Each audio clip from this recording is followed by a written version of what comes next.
નવું નવું અપડેટ આવતું જાય એમ હું પણ નવી ખરીદી કરતી જાઉં છું. એનો આ એક ભાગ આવી ગયો ખરી.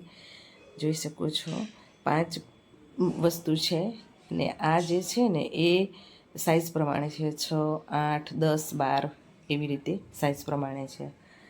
અને ઓનલાઈન ઓફલાઈન બધી બાજુ હું તપાસ કરતી હતી, પણ મેં આ ઓફલાઈન શોપિંગ કરી છે. અને એનું સ્ટીલ એટલું હેવી છે, બહુ જ મસ્ત છે.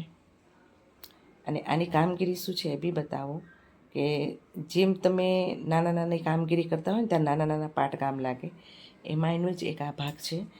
જ્યારે આપણે પટ્ટી વાળીએ ને પેટર્ન કરવા માટે ત્યારે શરૂઆતમાં નાની થાય, વચ્ચે જતાં મોટી થાય, ઉરેફ થઈ જાય, કંઈક ને કંઈક પરિસ્થિતિ ઊભી થાય. પણ આ જે છે ને એની અંદર એવું નહીં થાય.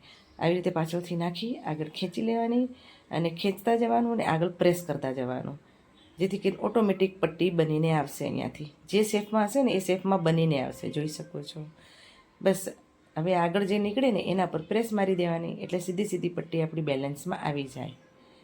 જે પણ કાપડ હશે, જે પણ પેટર્ન બનાવી હશે, આમાં ઇઝીલી બની જશે. છે ને મસ્ત વિડીયો.